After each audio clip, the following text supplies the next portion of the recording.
let's go to Louisiana, to the parole board, where if you look behind the contestant, it looks like Mrs. TCF's Walker is making a guest appearance.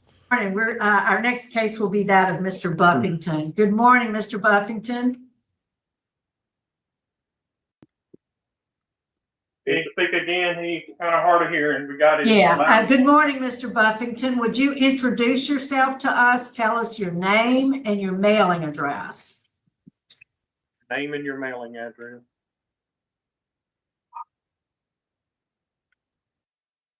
Having a little trouble on the sound. Can you hear me okay there? Yes, sir, we can. Okay.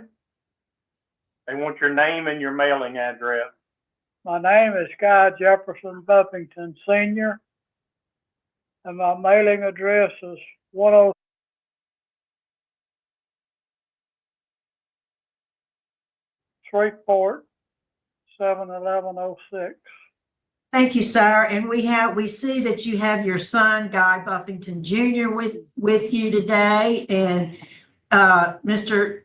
Guy Jr., thank you for helping us communicate with your dad. I understand he's hard of hearing, so we appreciate you facilitating it. Mr. Buffington's case this morning has been, well, first, let me just read some identifying information into the record. Mr. Buffington is here today seeking a pardon with restoration of firearms. He was sentenced in Morehouse Parish in July 1956 for a simple burglary conviction, and he received a 2-year sentence. Is that information correct, sir? Yes, ma'am. Thank you, sir. Your case has been assigned to Mr. Tillis, who is seated to my far left. Would you answer his question? Good morning, Mr. Buffington. How are you? Sorry. I read through your case and I just have one question. Have you been doing any more stealing? Have I been doing any what, sir? Stealing lately? Any more stealing lately? Have you been doing any more stealing lately? Oh, no. Oh, no. Okay. Why do you need a firearm? Why do you need a firearm? Why do I need a firearm? Well, I think if you look at the activity and violence and stuff that's everywhere around us, you almost require one. I have one, but it's put up in a safe place. I don't carry it with me. It's primarily for home safety. Thank you so much. I have no more questions.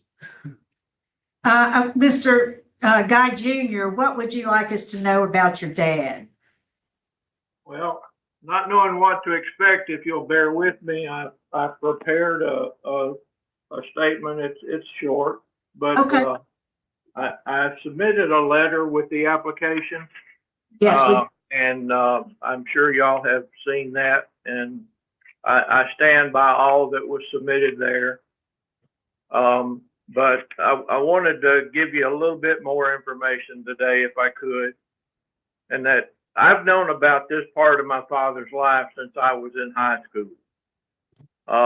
My parents were concerned because I was growing a chip on my shoulder.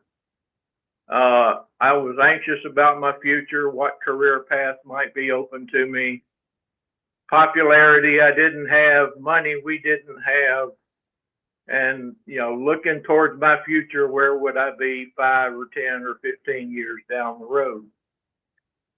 As a boy of 16, I learned that the man that I looked up to spent 4 months in state prison and 20 months on parole or on probation for stealing a Coke and $2 or $3 worth of nickels. After he ran a paper route one Sunday morning, they decided to tell me, my parents decided to tell me about it at that time, because I think they were concerned that I might have heard about it from a relative that was familiar with it, and they wanted to make sure I had his side of the story and that sort of thing. Well, 12 or 13 years ago, he came to me again, to me and my wife, and essentially wanted to confess to her about this black mark on his record, to make sure that she knew about it, and at the same time was telling my other siblings and their spouses about it. I think he didn't want us to be blindsided, or didn't want them to be blindsided if something came up. My brother Joe at the time was director of finance for Bossier City.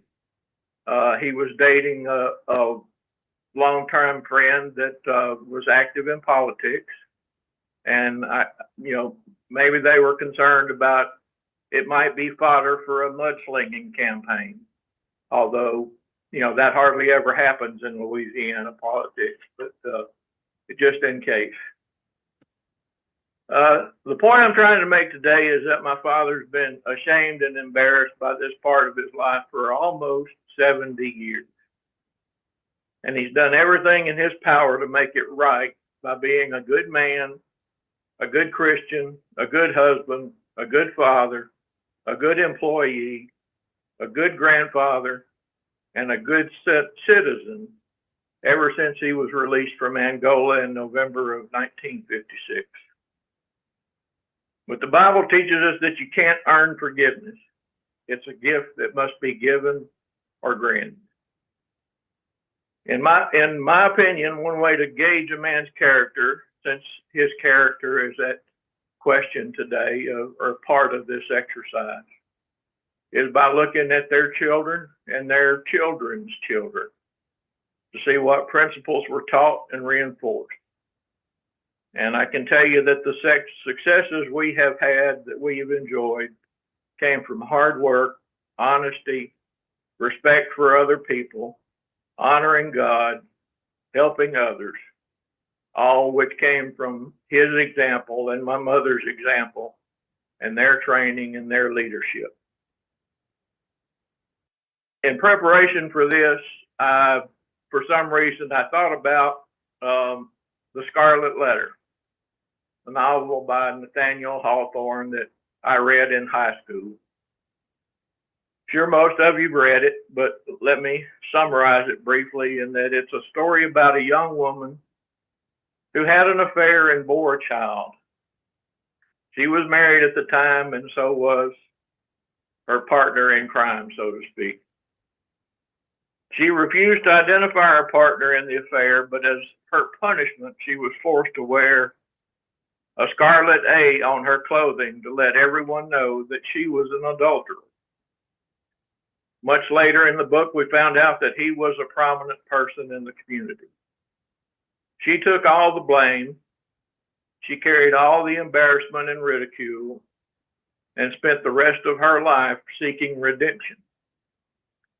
Her legacy was a daughter that was raised to be a respectful and respected part of the community. So there's some commonality between that story and my father's life. He took the blame for his mistake.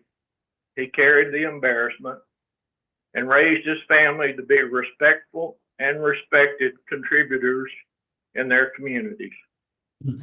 He appears before you today seeking redemption and forgiveness. And I hope that you grant him that request. One more point. My mother passed away June 13th of 2023. He misses her dearly. And he hopes, prays, and expects to be reunited with her sooner rather than later. On her behalf, I ask that you grant this request so she can see him for the first time without his scarlet letter. So I appreciate your attention and your patience. Yes, sir. And thank you for those words. Are there any questions? Let me just, for the record, let you know, both of you, we do, as part of the process, seek opinions about the application. And so we reach out to the local community. The sentencing judge or the sitting judge is unopposed. The district attorney is unopposed. We didn't receive any comment from the sheriff. That's a good thing. The chief of police expressed some opposition. Of course, the family, your family, is unopposed, and the attorney general's office had no comment, which is also a good thing. So those are things in Mr. Buffington's favor. I think we're ready to vote, Mr. Yes. Tillis. My vote is to grant with firearms. Mrs. Stapleton. I vote the same, and I think that what you did in punishment was very harsh and excessive at that time. So if you're looking for forgiveness, you have mine already, and I think you had the Lord's a long time ago. Mr. Prater.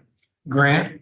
And mine also is to make the recommendation for a pardon with restoration of firearms. So that's, you got the vote you need, Mr. Buffington. We're going to make that recommendation to the governor on your behalf. Good luck to you, sir. Thank you very much. So that was bizarre. Kind of hard to follow. Hey, thanks for watching this clip from TCF Live. If you enjoyed it, please leave a comment, like, and subscribe if you haven't already. And you can join us weekdays live, 9 a.m. Eastern, 6 a.m. Pacific, right here on this channel.